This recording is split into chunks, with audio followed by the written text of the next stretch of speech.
पारदर्शी कांच या प्लास्टिक फिल्म के आवरण से ढकी ये संरचनाएं भारतीय कृषि के बदलते व्यावसायिक स्वरूप का परिचायक हैं। ग्रीन हाउस या पॉली हाउस के नाम से लोकप्रिय इन संरचनाओं ने फसल उत्पादन के लिए भौगोलिक स्थिति और मौसम पर निर्भरता समाप्त कर दी है। ग्रीन हाउस के अंदर उचित पर्यावरण प्रबंध तकनीकों द्वारा वातावरण को फसल की आवश्यकता के अनुरूप नियंत्रित किया जा सकता है। ग्रीन हाउस क्या है, आइए जानें। ग्रीन हाउस स्टील, लकड़ी, बांस या एल्यूमीनियम के फ्रेम पर बनी ऐसी संरचना है जो पारदर्शी आवरण से ढकी होती है ताकि इसमें सूर्य का प्रकाश निर्बाध रूप से प्रवेश कर सके। पारदर्शी आवरण के रूप में सामान्यतः कांच या प्लास्टिक फिल्म का इस्तेमाल किया जाता है। ग्रीन हाउस बेमौसमी सब्जियों तथा फल फूल उगाने का एक आदर्श साधन है।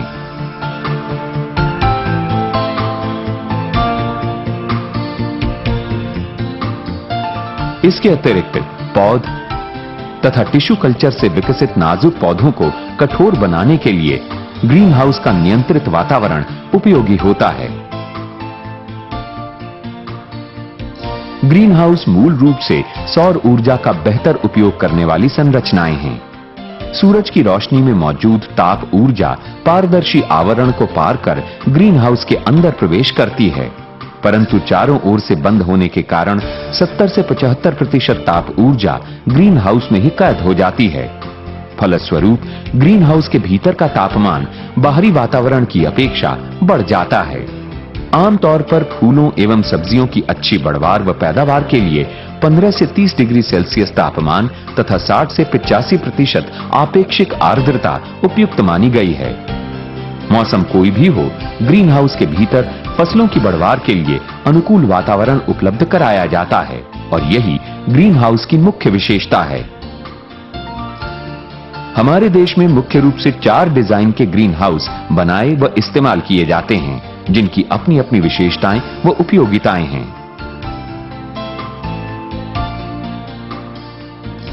सुरंगनुमा ग्रीन हाउस। ये सुरंगनुमा ग्रीन हाउस पाइप से बने ढांचे को प्लास्टिक फिल्म से ढककर बनाए जाते हैं। ये बनावट में सरल और कीमत में कम है। इनमें प्राकृतिक वायु संचार बेहद कम होने से इनका उपयोग सर्दी के मौसम तक सीमित है। पंखे लगाने से इनका खर्चा बढ़ जाता है, जिससे आर्थिक व्यावहारिकता कम हो जाती है। अर्धगोलाकार छत वाला ग्रीन हाउस। सुरंगनुमा ग्रीन हाउस का उन्नत रूप है अर्धगोलाकार छत वाला ग्रीन हाउस। इसमें दोनों ओर खड़ी दीवारें हैं तथा छत अर्धगोलाकार है। खड़ी दीवारों पर नायलॉन का जालीदार नेट स्थायी रूप से लगा दिया जाता है ताकि बाहरी तथा भीतरी हवा का संचार होता रहे। इस प्रकार के ग्रीन हाउस बनावट में साधारण और कृषक द्वारा स्वयं ही बनाए जा सकते हैं। त्रिकोणीय छत वाला ग्रीन हाउस। इन त्रिकोणीय छत वाले झोपड़ी नुमा ग्रीन हाउस की छत में झरोखे अर्थात वेंटिलेटर्स बनाए जा सकते हैं, जिन्हें आवश्यकता अनुसार खोला तथा बंद किया जा सकता है। आरी के दांते नुमा ग्रीन हाउस। ग्रीन हाउस के भीतरी वातावरण को सबसे अधिक अनुकूल बनाने के लिए विकसित इस डिजाइन में छत आरी के दांतों की रचना के समान बनाई जाती है। इसे अंग्रेजी में सॉ टूथ ग्रीन हाउस कहा जाता है। इसकी छत पर झरोखे स्थायी रूप से लगे होते हैं, जिनसे गर्म हवा को बाहर निकलने में सुविधा होती है। ये डिजाइन अधिक क्षेत्रफल के ग्रीन हाउस बनाने में भी उपयोगी है। ग्रीन हाउस को बनाने का खर्च उसके डिजाइन तथा क्षेत्रफल पर निर्भर करता है। आमतौर पर भारत में व्यावसायिक खेती के लिए ग्रीन हाउस बनाने का खर्च 150 रुपए प्रति वर्ग मीटर से लेकर 1500 रुपए प्रति वर्ग मीटर तक हो सकता है। आइए अब देखते हैं कि अर्धगोलाकार छत वाला ग्रीन हाउस आप किस प्रकार स्वयं स्थानीय कारीगरों की मदद से बना सकते हैं, जिससे इसके बनाने का खर्च कम आएगा। ग्रीन हाउस की स्थापना के लिए चुना गया स्थान ऊंचाई पर होना चाहिए, जहां वर्षा के पानी का ठहराव न हो सके।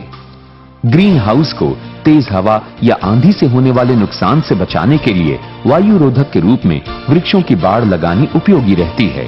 पर ध्यान रहे कि इन पेड़ों की छाया ग्रीन हाउस तक ना पहुंचे। निर्माण से पूर्व आवश्यक सामग्री की मात्रा का आकलन कर लें। पाइप के फ्रेम से ग्रीन हाउस बनाने के लिए GI पाइप चुनें। खड़ी दीवार बनाने के लिए पाइप का व्यास 40 मिलीमीटर तथा छत के लिए 25 मिलीमीटर व्यास का पाइप लें। 40 मिलीमीटर की पाइप को 2-2 मीटर की लंबाई के टुकड़ों में काटें। 25 मिलीमीटर व्यास की 6 मीटर लंबी पाइप को गोलाई में मोड़ें, जिसके लिए पाइप मोड़ने की हस्तचालित अथवा बिजली से चलने वाली मशीन की मदद ली जा सकती है। 6 मीटर स्टैंडर्ड लंबाई की पाइप को इस प्रकार मोड़ें कि दोनों सिरों से लगभग 35 डिग्री का कोण बने। इस प्रक्रिया को सुगमता से करने के लिए समतल फर्श पर रेखा चित्र बनाकर प्रत्येक पाइप को पूर्व निर्धारित आकार में मोड़ा जा सकेगा। इस प्रकार से मोड़ी गई 6 मीटर की पाइप से ग्रीन हाउस के एक पार्ट की चौड़ाई 4.5 मीटर बनेगी। आवश्यकता अनुसार पाइपों को तैयार करें।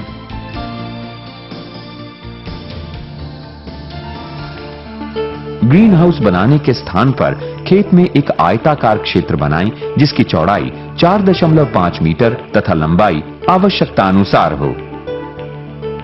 लंबाई की ओर प्रत्येक 2 मीटर पर एक 50 सेंटीमीटर गहरा गड्ढा खोदकर उसमें सीमेंट कंक्रीट से एक पाइप का खूंटा गाड़ें। खूंटे लगाते समय यह ध्यान रहे कि सभी खूंटों का लेवल एक समान हो।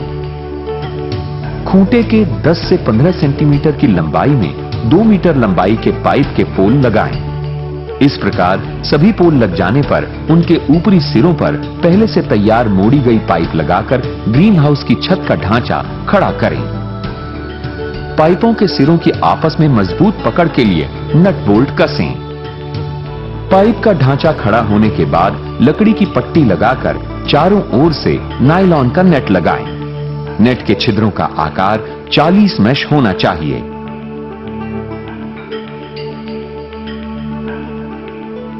नेट का निचला सिरा मिट्टी खोदकर दबाया जा सकता है।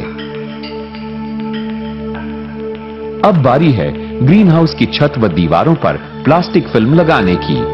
ध्यान रहे कि प्लास्टिक फिल्म तथा नायलॉन नेट दोनों ही पराबैंगनी किरणों के प्रभाव के प्रतिरोधी हों, यानी अल्ट्रावायलेट स्टेबलाइज्ड हों।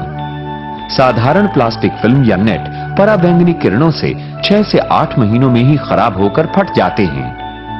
ग्रीन हाउस की ultraviolet stabilised plastic film 200 micron यानी 0.2 मिलीमीटर मोटी परत की तथा आमतौर पर 7 मीटर चौड़ाई के माप की इस्तेमाल में लाई जाती है।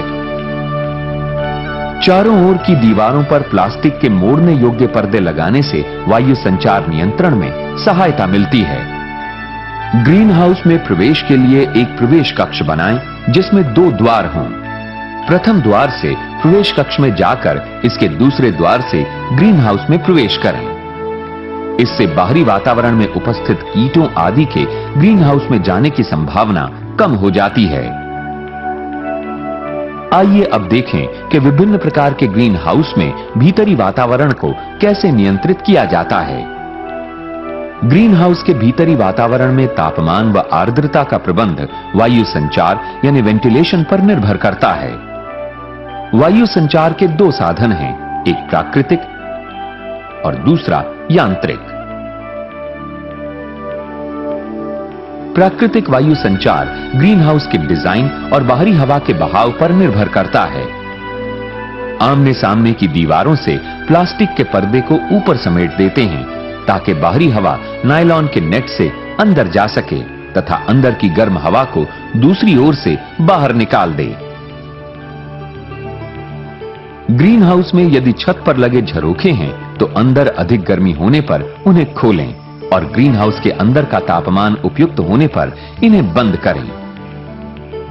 इन झरोखों से ग्रीन हाउस के अंदर की गर्म तथा नम हवा बाहर निकल जाएगी तथा साइड से बाहर की हवा अंदर पहुंचकर वातावरण को अनुकूल बनाएगी।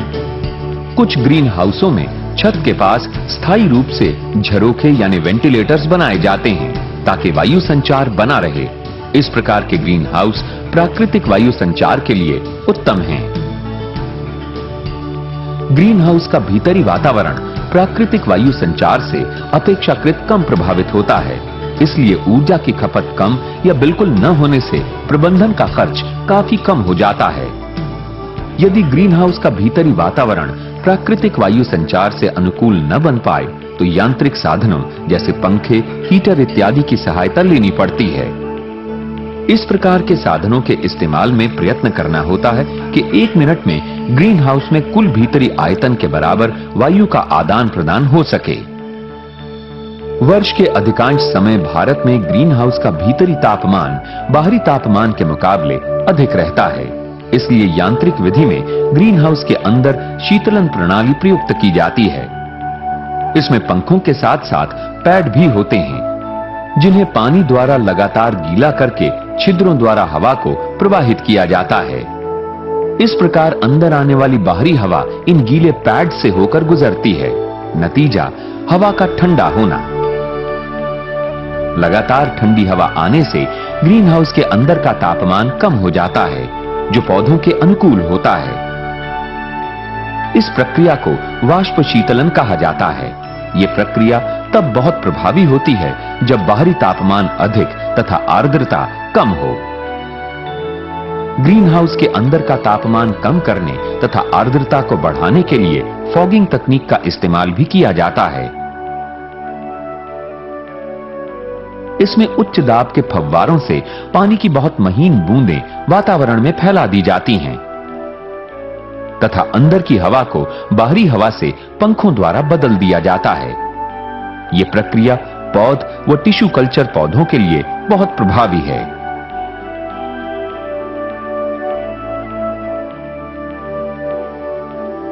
सर्दियों में ग्रीन हाउस के भीतरी तापमान को बढ़ाने की जरूरत होने पर हीटर का इस्तेमाल करना पड़ता है।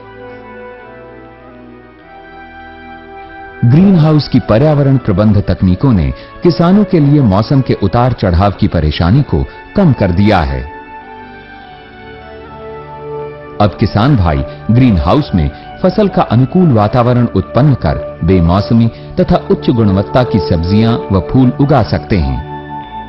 सब्जियों में टमाटर, शिमला मिर्च और खीरा, जबकि फूलों में जरबेरा, गुलदाउदी, कार्नेशन, गुलाब इत्यादि की देश विदेश के बाजारों में अच्छी मांग है। मैं एक कृषि उद्यमी हूं और इस 560 वर्ग मीटर क्षेत्रफल के ग्रीन हाउस को मैं चला रहा हूं। इसमें मैंने जरबेरा फूल के लगभग 3200 पौधे लगाए हैं। इस क्षेत्रफल से एक साल में 1,20,000 फूल मिलते हैं और एक फूल लगभग 2 रुपए से 2.5 रुपए के मूल्य पर बिकता है। इस प्रकार 560 वर्ग मीटर क्षेत्रफल के इस ग्रीन हाउस से 2 से 2.5 लाख रुपए के फूलों की बिक्री प्रतिवर्ष हो जाती है। ग्रीन हाउस की इन उपयोगिताओं को देखते हुए भारत में इनकी लोकप्रियता निरंतर बढ़ती जा रही है। इन्हें अपनाने वाले छोटे तथा बड़े किसानों अथवा उद्यमियों की आर्थिक दशा में सुधार हुआ है। ग्रीन हाउस भारतीय कृषक समुदाय की समृद्धि व खुशहाली का एक सशक्त साधन बनकर उभरे हैं।